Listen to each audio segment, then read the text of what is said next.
नमाज कायम कीजिए, नमाज कायम कीजिए, पढ़िए नहीं। नमाज को कायम करना क्या है और पढ़ना क्या है। जैसे अभी बताया कुरान को पढ़ना क्या है और तिलावत क्या है। अब आप सुन लीजिए नमाज को पढ़ना क्या है और नमाज को कायम करना क्या है।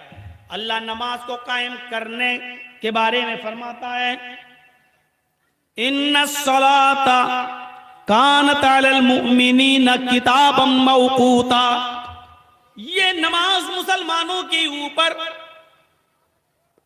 अपने वक्त के ऊपर फर्ज की गई है, अपने वक्त पर फर्ज की गई है।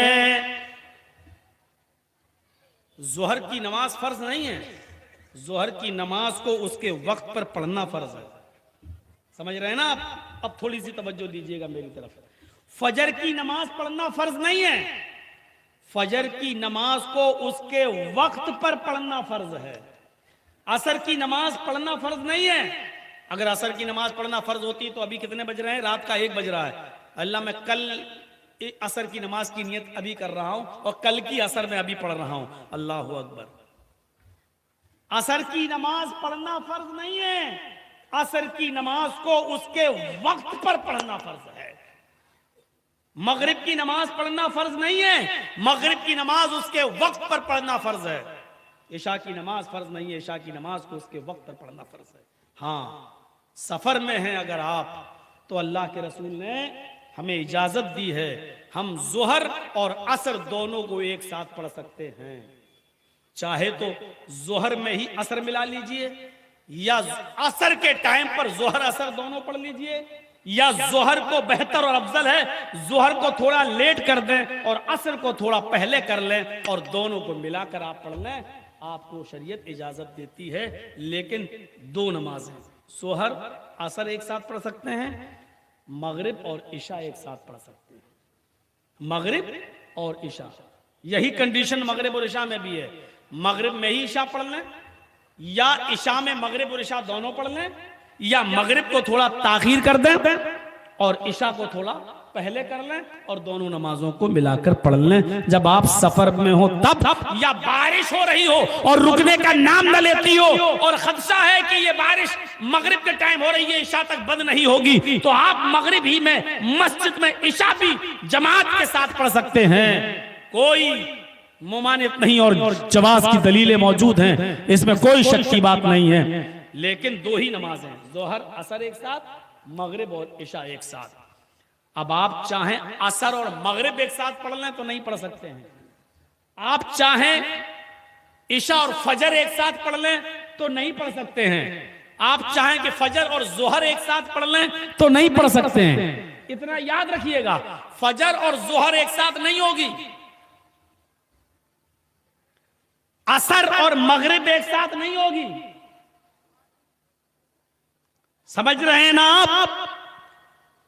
सिर्फ जोहर और असर एक साथ, मगरिब और इशा एक साथ, इशा और फजर एक साथ नहीं, फजर और जोहर एक साथ नहीं, असर और मगरिब एक साथ नहीं, जोहर और असर एक साथ, मगरिब और इशा एक साथ। सिर्फ सफर में या मजबूरी में इजाजत दी है, इसके अलावा कोई रास्ता नहीं। अब सुनिए पढ़ना क्या है। इशा की अजान हो रही है या मगरिब की अजान हो रही है, आवाज हमारे कानों में जा रही है, अल्लाहु अकबर अल्लाहु अकबर। हमें मालूम है कि मगरिब के बाद फौरन जमात खड़ी हो जाएगी, लेकिन यहां इंडिया और ऑस्ट्रेलिया का मैच आ रहा है। सुनिए, 2 ओवर 3 ओवर बाकी रह गए हैं। हमने सोचा चलो यार मैच तो रोज रोज नहीं आता है, मगरिब बाद में पढ़ लेंगे। अब आप उस 2 ओवर को पूरा देखने के लिए रुक जाते हैं। अजान की आवाज सुनने के बाद भी, ये जानते हुए भी कि 2 ओवर जब तक खत्म होंगे हमारी जमात निकल जाएगी, इसके बाद जानबूझकर आप नमाज छोड़ रहे हैं और पूरा ओवर देखने के बाद अब आप मस्जिद में जाते हैं, जमात खत्म हो चुकी है, वुजू बनाते हैं और आप नमाज पढ़ रहे हैं। यह है नमाज पढ़ना। आपने नमाज कायम नहीं की है, आपने नमाज पढ़ी है। आपके ऊपर मगरिब की नमाज पढ़ना फर्ज नहीं था, मगरिब की नमाज को उसके वक्त पर पढ़ना फर्ज था। आपने वक्त पर नमाज नहीं पढ़ी, आपने वक्त निकल जाने के बाद जानबूझकर वक्त निकाल देने के बाद आपने नमाज पढ़ी है। यह नमाज पढ़ना तो हो गया लेकिन नमाज कायम करना नहीं हुआ। समझ गए? हम कुरान लेके बैठ गए और एक ही दिन में पूरा कुरान पढ़ लिया। हमने कुरान पढ़ तो लिया लेकिन कुरान की तिलावत नहीं हुई। हमने नमाज पढ़ तो ली लेकिन ये नमाज पढ़ना हुआ, नमाज का कायम करना नहीं। शिया लोग नमाज पढ़ते ही तो हैं, नमाज कायम नहीं करते हैं। क्या करते हैं वो शिया हज़रात? 5 वक्त की नमाज एक ही टाइम में पढ़ लेते हैं, खड़े अल्लाह, बल्कि वो एक एक हफ्ते की भी इकट्ठी पढ़ लेते हैं, एक हफ्ते तक छुट्टी मिल जाएगी। और उनके यहाँ सुन्नतें नहीं है। मेरे बहुत करीबी दोस्त है, मैं लखनऊ में रहता हूं इस वक्त, और लखनऊ शियों का गढ़ है। मेरे 5-6 लोग, 5-6 साथी बहुत दोस्त हैं लखनऊ में, शिया हज़रात। कभी कभी उनके साथ चाय वाय भी पीना होता है। रहते हैं तो जाहिर बात है कि उनसे दुश्मनी तो नहीं रखी जा सकती है, पड़ोस पे है, चाय भी पीते। उनके यहाँ सुन्नतें नहीं है, वो हमें बताते हैं। हम लोग सुन्नतें कहाँ पढ़ते हैं? हमारे यहाँ फजर भी 2 रकात है, जोहर भी 2 है, असर भी 2 है, मगरिब भी 2 है, सब पढ़ते 5 टाइम की, लेकिन सारी नमाज वो 2-2 रकात पढ़ते हैं। और इतनी बड़ी गिट्टी पर, जिसको वो सिद्दका बोलते हैं, सिद्दका, उस पर सर रखते हैं, यानी मिट्टी का वो होता है, और करबला की वो मिट्टी होती है, उस मिट्टी का इतना बड़ा टोकन सा बना होता है जिसको सिदका बोलते हैं, उसको वो जमीन पर रखकर उस पर सजदा करते हैं। वो कहते हैं कि इस जमीन पर हमारा सजदा नहीं होगा, करबला की मिट्टी पर हमारा सजदा होगा। तो वो करबला की मिट्टी से सिदका बनता है और उस पर वो सजदा करते हैं। तो वो कहते हैं 2 ही 2 रका, हमारे यहाँ सुन्नतें नहीं है। तो वो क्या करते हैं? 2 जोहर, 2 असर, 2 मगरिब, 2 इशा, 2 फजर पढ़ना ही है उनको। तो वो क्या करते हैं? 10 रकात हो गई, 5 वक्त की नमाज में 10 रकात, तो 10-10 करके वो 50 पढ़ लेते हैं। बोले 5 दिन की हमने पढ़ ली। कभी 70 पढ़ लेते हैं, बोलते 1 हफ्ते की हमने पढ़ ली। और कभी कभी वो खाली हैं तो 1-1 महीने की भी एडवांस पढ़ लेते हैं। इसको बोलते हैं नमाज पढ़ना। ये नमाज पढ़ना है, नमाज का कायम करना नहीं।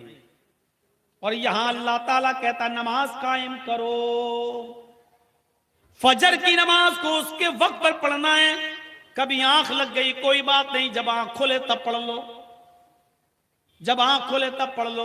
लेकिन कभी रोजाना का ये मामूल नहीं बनाया जा सकता है। अगर रोजाना आप सूरज निकलने के बाद फजर की नमाज पढ़ते हैं तो आप नमाज पढ़ रहे हैं, नमाज कायम नहीं कर रहे हैं। और इस नमाज के पढ़ने पर अल्लाह सवाब देगा या नहीं, वो अल्लाह बेहतर जाने। नमाज रोजाना पढ़ने की आदत डालोगे तो अल्लाह ताला उस नमाज के पढ़ने पर हमारी नमाज भी कबूल करेगा या नहीं, अल्लाह बेहतर जाने। अल्लाह ने हुक्म तो दिया नमाज कायम करने का, नमाज कायम करो, उसके वक्त पर पढ़ो। हजरत अनस रज़ियल्लाहु ताला अन्हु, जिन्होंने लंबी उम्र पाई, अबू बकर का जमाना भी पाया, उमर का जमाना भी पाया, उस्मान का जमाना भी पाया, अली का जमाना भी पाया, उमर इब्ने अब्दुल अजीज के दौर में ये जिंदा हैं। और उमर इब्ने अब्दुल अजीज जब नमाज पढ़ाते थे तो ये उनके पीछे नमाज पढ़ने चले जाते थे। लेकिन कभी कभी उस मस्जिद में ये पहले नमाज पढ़ लिया करते थे। हजरत अनस पहले नमाज पढ़ के चले आया करते थे। लोगों ने शिकायत की, अमीरुल मोमिनीन अनस कभी तो आपके पीछे नमाज पढ़ते हैं और कभी पहले पढ़ के चले जाते हैं, आपके पीछे नहीं पढ़ते। ये हमें लगता है कोई फितना खड़ा करना चाहते हैं, पहले नमाज पढ़ के चले जाते हैं, आपके पीछे नहीं पढ़ते। बुलाया गया हजरत अनस को, क्या तुम जमात में इंतशार पैदा करना चाहते हो? क्या तुम जमात में इख्तिलाफ डालना चाहते हो? क्या तुम जमात में लड़ाई और झगड़ा करना चाहते हो? क्या तुम अपनी कौम को 2 हिस्सों में बांटना चाहते हो? कहा मैंने क्या किया? का सुना है, कभी कभी तो तुम मेरे पीछे नमाज पढ़ लेते हो और ज्यादातर तुम पहले नमाज पढ़ के चले जाते हो और मेरे पीछे नमाज नहीं पढ़ते। हजरत अनस कहते हैं बिल्कुल सही कहा है आपने, आए खलीफतुल मोमिनीन, कभी मैं आपके पीछे नमाज पढ़ लेता हूं और अक्सर दिनों में मैं पहले नमाज पढ़ के चला जाता हूं, आपके पीछे नमाज नहीं पढ़ता। पूछा क्यों? उसी की तो वजाहत चाहिए मुझे, उसी को तो क्लियर करो।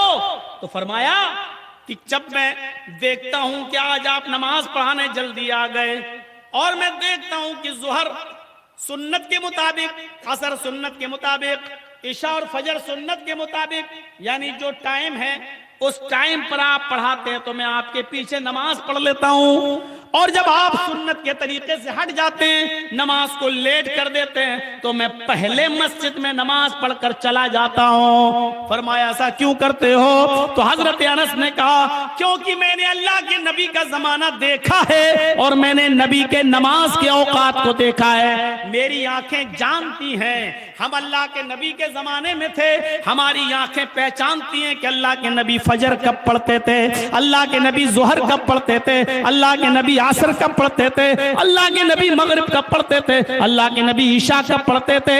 मेरी आंखों ने मोहम्मद रसूलुल्लाह की नमाज के औकात को देखा है। जब आप नबी के तौर तरीके पर और नबी के वक्त पर नमाज पढ़ते हैं तो मैं आपके पीछे नमाज पढ़ लेता हूं, और जब आप नबी के तरीके से हट जाते हैं और नमाज में लेट करते हैं तो फिर मैं आपके पीछे नमाज नहीं पढ़ता, फिर मैं आपके पीछे नमाज अदा नहीं करता। देखा, जो लोग ज़ोहर की नमाज को 1:30 बजे और 1:45 बजे पढ़ते हैं वो जरा अपने गरीबानों में झांके।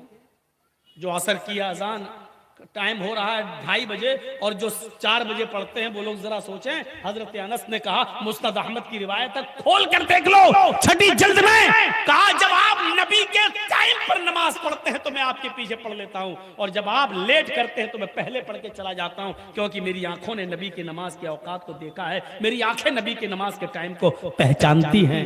नमाज पढ़ना नहीं बताया है अल्लाह ताला ने, नमाज को टाइम पर पढ़ना बताया है। और पूछा अल्लाह के रसूल से सहाबा ने, अय्यु ज़म्बि अफ़ज़लु या रसूल अल्लाह, अय अल्लाह के नबी सबसे अच्छा और अफजल अमल कौन सा है? तो अल्लाह के नबी फरमाते हैं अस्सलातु लिवक्तिहा, नमाज को उसके वक्त पर पढ़ना सबसे अच्छा अमल है। नमाज को उसके वक्त पर पढ़िए।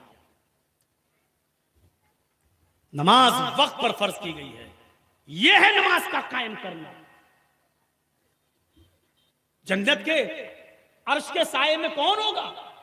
सबअतुन युज़िल्लुहुमुल्लाहु फी ज़िल्लिही यौम ला ज़िल्ला इल्ला ज़िल्लुहु, इमामुन आदिल व शाबुन नशअ फी इबादतिल्लाह व रजुलुन क़ल्बुहु मुअल्लकुन फिल मसाजिद। 7 आदमी जो अर्श के साये में होंगे कयामत के दिन, और अल्लाह के अर्श के साये के अलावा कोई साया ना होगा। उनमें अल्लाह के नबी फरमाते हैं पहला इंसान कौन होगा? इमामुन आदिल, अदलो इंसाफ करने वाला अमीर, अदलो इंसाफ करने वाला हाकिम, जो अपनी आवाम अपनी रियाया के साथ अदलो इंसाफ करता होगा। अदलो इंसाफ करने वाला बाप जो अपनी तमाम औलादों के दरमियान अदलो इंसाफ करता होगा। ये नहीं चलेगा मेरे बड़े बेटे ने ज्यादा खिदमत की तो बड़े बेटे को ज्यादा जमीन दे दो, मेरे छोटे बेटे ने कम खिदमत की मुझे पूछता नहीं तो इसको कम हिस्सा दे दो, जिसने मेरी ज्यादा खातिर मदारात की उसको हम ज्यादा दे दें, और जिसने कम की उसको हम कम कर दें। जहां अदलो इंसाफ का पड़ना खराब हुआ, जहां अदलो इंसाफ पे कमी हुई, इस बाप की नमाजें इसके मुंह पे मार दी जाएंगी। और कयामत के दिन अल्लाह अपना हक माफ कर सकता है, लेकिन बंदे का हक मारोगे तो अल्लाह माफ नहीं करेगा। ये याद रखना, ये याद रखना।